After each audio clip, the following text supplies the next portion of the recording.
أعوذ بالله من الشيطان الرجيم. بسم الله الرحمن الرحيم. الله لا إله إلا هو الحي القيوم لا تأخذه سنة ولا نوم له ما في السماوات وما في الأرض من ذا الذي يشفع عنده إلا بإذنه يعلم ما بين أيديهم وما خلفهم ولا يحيطون بشيء من علمه إلا بما شاء وسع كرسيه السماوات والأرض ولا يؤوده حفظهما وهو العلي العظيم. അസ്സലാമു അലൈക്കും വറഹ്മത്തുള്ളാഹി വബറകാതുഹു. സൂറത്തുൽ ബഖറ ആയത്ത് 256. അർത്ഥം: അള്ളാഹു അവനല്ലാതെ മറ്റൊരാരാധ്യനുമില്ല. അവൻ എന്നെന്നും ജീവിച്ചിരിക്കുന്നവനും സ്വയം നിലനിൽക്കുന്നവനും എല്ലാത്തിനെയും നിലനിർത്തുന്നവനുമാകുന്നു. മയക്കമോ ഉറക്കമോ അവനെ ബാധിക്കുകയില്ല. ആകാശങ്ങളിലും ഭൂമിയിലുമുള്ളത് എല്ലാം അവൻ്റേതാകുന്നു. അവൻ്റെ അനുമതി കൂടാതെ അവൻ്റെ അടുക്കൽ ശുപാർശ ചെയ്യുന്നവൻ ആരുണ്ട്? അവരുടെ മുൻപിലുള്ളതും പിൻപിലുള്ളതും എല്ലാം അവനറിയുന്നു. അവൻ്റെ അറിവിൽ നിന്ന് അവൻ ഉദ്ദേശിച്ചതല്ലാതെ യാതൊന്നും അവർ പ്രാപിക്കുന്നില്ല. അവൻ്റെ സിംഹാസനം ആകാശങ്ങളിലും ഭൂമിയിലും വ്യാപിച്ചു നിൽക്കുന്നു. അവയുടെ സംരക്ഷണം അവനെ ക്ഷീണിപ്പിക്കുന്നില്ല. അവൻ അത്യുന്നതനും മഹാനുഭാവനുമാകുന്നു. ഈ ആയത്തിൻ്റെ ബാക്കി തഫ്സീറിൽ അൽ കയ്യൂമിൻ്റെ വിശദീകരണത്തിൽ ഹുസൂർ പറയുന്നു: വേണമെങ്കിൽ ഒരാൾക്ക് പറയാൻ സാധിക്കും, ഇപ്പോൾ അള്ളാഹു എൻ്റെ യജമാനനാണ്, എന്നാൽ ഇതിനു മുമ്പ് ഞാൻ മറ്റൊരാളുടെ കീഴിലായിരുന്നു. അതിനാൽ അദ്ദേഹത്തിൻ്റെ ഔദാര്യവും എൻ്റെ മേലിലുണ്ട്. അതിനാൽ അദ്ദേഹത്തിനെ ആദരിക്കുകയും ബഹുമാനിക്കുകയും ചെയ്യേണ്ടതും എൻ്റെ ജോലിയാണ്.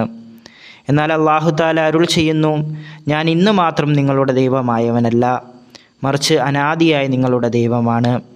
നിങ്ങളുടെ മേൽ മുൻപ് കഴിഞ്ഞു പോയ മറ്റാരുടെയും ഔദാര്യമില്ല. എപ്പോഴും നിലനിൽക്കുന്നവനും നിങ്ങളെ നിലനിർത്തുന്നവനുമാണ് ഞാൻ. അതിനാൽ എൻ്റെ ഔദാര്യം മാത്രമാണ് നിങ്ങളുടെ മേലുള്ളത്.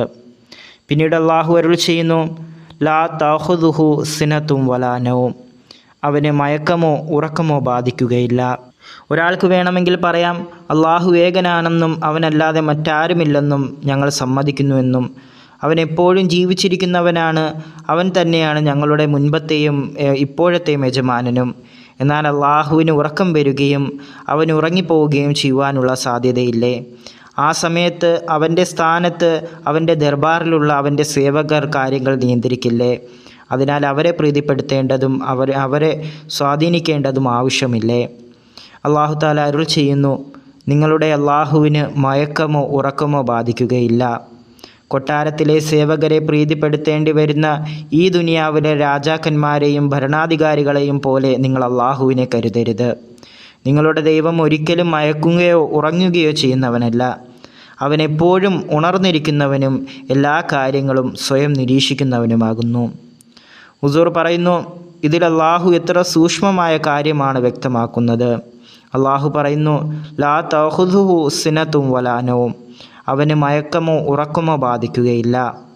സംസാരത്തിൻ്റെ ശൈലി അനുസരിച്ച് ആദ്യം ചെറിയ കാര്യങ്ങളും പിന്നീട് വലിയ കാര്യങ്ങളുമാണ് പരാമർശിക്കാറുള്ളത്. ഇതിന് വിപരീതമായി സംസാരിച്ചാൽ ആ വാചകം തന്നെ പലപ്പോഴും തെറ്റിപ്പോകാറുണ്ട്. എന്നാൽ ഇവിടെ അല്ലാഹു പറയുന്നു അവന് മയക്കമോ ഉറക്കമോ ബാധിക്കുകയില്ല എന്ന്. യഥാർത്ഥത്തിൽ മയക്കത്തെ നിഷേധിച്ചപ്പോൾ തന്നെ അതിൽ ഉറക്കവും ഉൾപ്പെട്ട് കഴിഞ്ഞു. പിന്നെ എന്തിനാണ് ഉറക്കത്തെ പ്രത്യേകം നിഷേധിച്ചത്? ഇതിൽ വലിയൊരു ഹിക്മത്തുണ്ട്.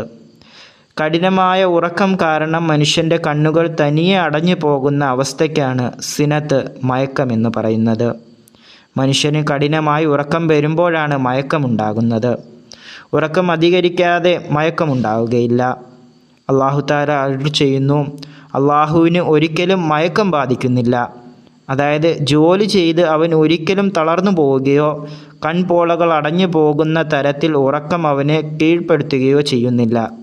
കൂടാതെ അവന് സാധാരണ ഉറക്കവും ബാധിക്കുന്നില്ല. ചുരുക്കത്തിൽ വിവരണത്തിൻ്റെ ക്രമമനുസരിച്ച് സിനത്തുൻ എന്ന പദം ആദ്യം വരേണ്ടതും നൗം എന്ന പദം പിന്നീട് വരികയുമാണ് ചെയ്യേണ്ടത്.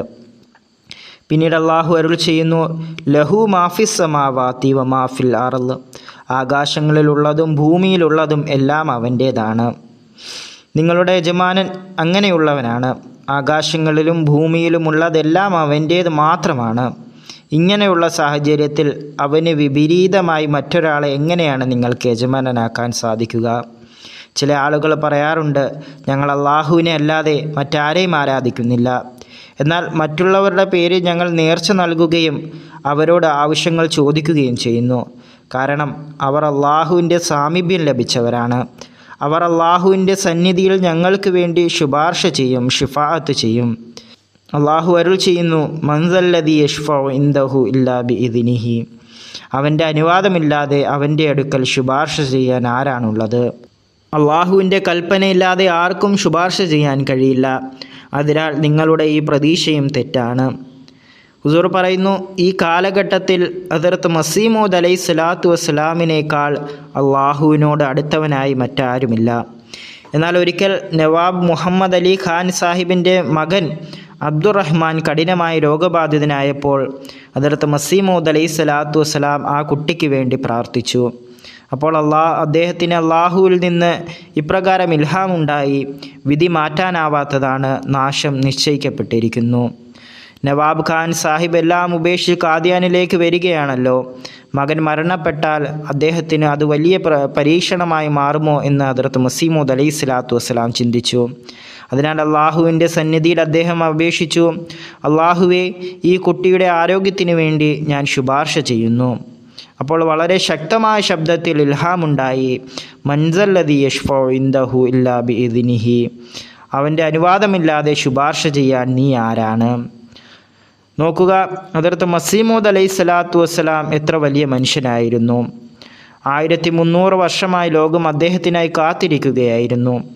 എന്നിട്ടും അദ്ദേഹം ശുപാർശ ചെയ്തപ്പോൾ അള്ളാഹു ചോദിക്കുന്നു, അനുവാദമില്ലാതെ ശുപാർശ ചെയ്യാൻ നീ ആരാണ്? ഹദ്റത്ത് മസീഹ് മൗഊദ് അലൈഹി സ്വലാത്തു വസ്സലാം പറയുമായിരുന്നു, എനിക്ക് ഇൽഹാമുണ്ടായപ്പോൾ ഞാൻ താഴെ വീണുപോയി, ശരീരമാകെ വിറയ്ക്കാൻ തുടങ്ങി, എൻ്റെ ജീവൻ പോകുമെന്ന അവസ്ഥയിലായി.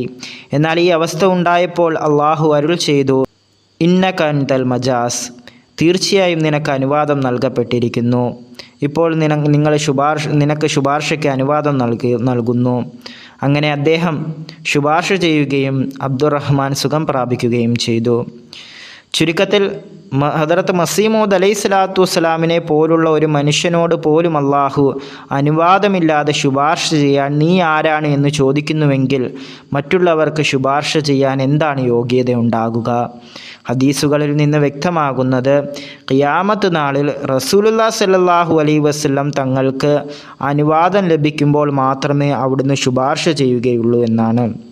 അങ്ങനെ ഇരിക്കെ ഇന്നയാൾ എനിക്ക് വേണ്ടി ശുപാർശ ചെയ്യുമെന്ന് കരുതുന്നത് എത്ര വലിയ വിഡ്ഢിത്തമാണ്. ഈ ആയത്തിൻ്റെ തഫ്സീർ തുടരുന്നതാണ്.